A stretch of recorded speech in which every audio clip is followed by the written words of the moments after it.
Pawn to e4. Pawn to c5. Knight to f3. Pawn to d6. Pawn to d4. Pawn to d4. Knight to d4. Knight to f6. Knight to c3. Pawn to a6. Sicilian defense, Najdorf. Pawn to g3. An interesting sideline. Licious calls it Zagreb variation. Pawn to e5. Attacking the knight, grabbing some central space, and opening the gate for the dark square's bishop. The only drawback is the d6 backward pawn. Knight to b3. The two knights cover half of the fifth rank. Bishop to e7. Bishop to g5. Attacking the defender of the d5 square.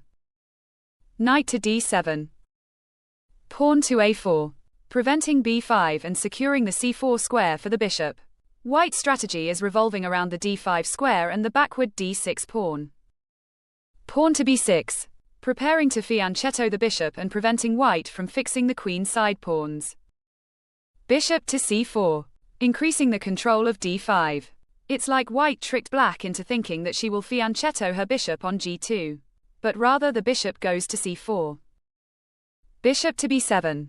Black tries to take advantage of the weakness on the light squares due to g3. Queen to d3. The queen holds the bishop with her left hand and the pawn with her right hand. King to g8. King to g1. Queen to c7. Preparing to counterattack on the c-file. It looks like the c4 bishop is in trouble. However, the b3 knight can always protect him. Rook to d1. Rook to c8. Bishop to f6. Knight to f6. Knight to d2. Queen to c5. Bishop to b3. Getting out of the semi-open file. The bishop frees the d2 knight from the task of defending him. Bishop to c6. Black prepares to open the queen side. Move 16 and we get a new position. There are no games from here in the Lichess Masters database. Knight to c4. The horse looks for fresh pastures on e3 from where it can increase the control of d5. Or even jump to f5. Pawn to b5. Pawn to b5. Pawn to b5. Knight to e3. Consistent with her initial strategy. White wants to take advantage of the backward d6 pawn. Most of her pieces are pointing to d5. Pawn to g6. Controlling f5. The drawback is that white has another breakpoint. There are h4-h5 ideas on the air. Pawn to h4. Bishop to f8 a mistake. Protecting the kingside dark squares. However, this move was unnecessary. The action is happening in the center, and white didn't have real threats on the dark squares. Knight to d5. Knight to d5. Knight to d5. White's strategy has succeeded. It's like king of the hill. She got a piece on d5. Now she has the high ground. Sun Tzu's The Art of War says, on accessible terrain, she who occupies high yang ground and ensures her line of supplies will fight to advantage. On precipitous terrain, if we occupy it first, we should hold the yang heights and wait for the enemy. If the enemy occupies it first, do not go after him, but entice him out by retreating. Rook to a1. Rook to a1. Rook to a8. Rook to a8. Bishop to a8. Black tried to reduce white's potential energy with exchanges. However, white pieces are still very active. Knight to f6. King to g7. Knight to e8. King to g8. Knight to f6. King to g7. Knight to e8. Beating around the bush and getting some time on the clock. King to g8. White to play, what to move? If pawn to h5.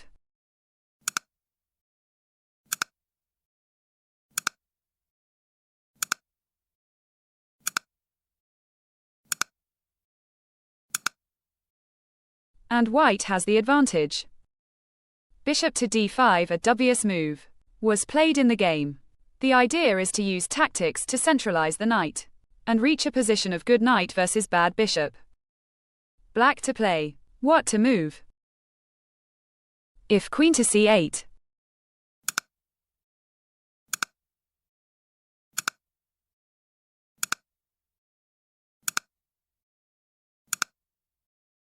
Queen to b4 with equality. The b2 passed pawn looks dangerous, but black can prevent its advance by creating threats on e4. Bishop to d5, a blunder was played in the game. Knight to f6. King to g7. Knight to d5. A knight is the best piece to complement a queen. Pawn to f5, countering on the center. However, it exposes black's king. Pawn to f5. Pawn to f5. Knight to e3.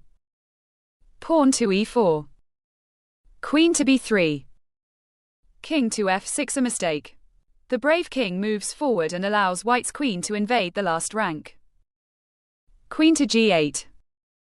Bishop to h6. Queen to h8. King to e6. Queen to g8. King to f6, a dubious move. Pawn to b4, luring black's queen to grab a pawn and get forked on d5.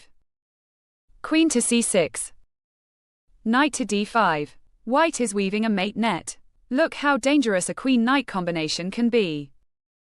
King to e5. Knight to e7. Queen to c2, a dubious move, voluntarily moving the queen out of the game. Queen to d5. King to f6. Queen to d6. King to f7. Knight to f5. Bishop to f8. Queen to d5. King to f6. Knight to d6. Pawn to e3, waiting for a miracle. Pawn to e3. Queen to b1.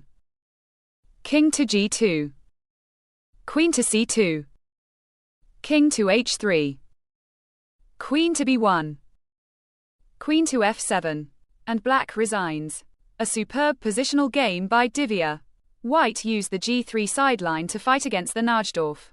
Then pushed the pawn to create an outpost on c4 for the bishop. Black countered on the c-file and the long light square's diagonal. White increased the pressure on d5 to its maximum by piling her queen and rook. Even the knights maneuvered to c3 and e3 to have d5 under control. Black lost a tempo by moving her bishop back to f8 and protect against non-existent threats on the dark squares. White got the higher ground by placing a knight on d5. Then simplified and got in favorable position with a good knight versus a bad bishop.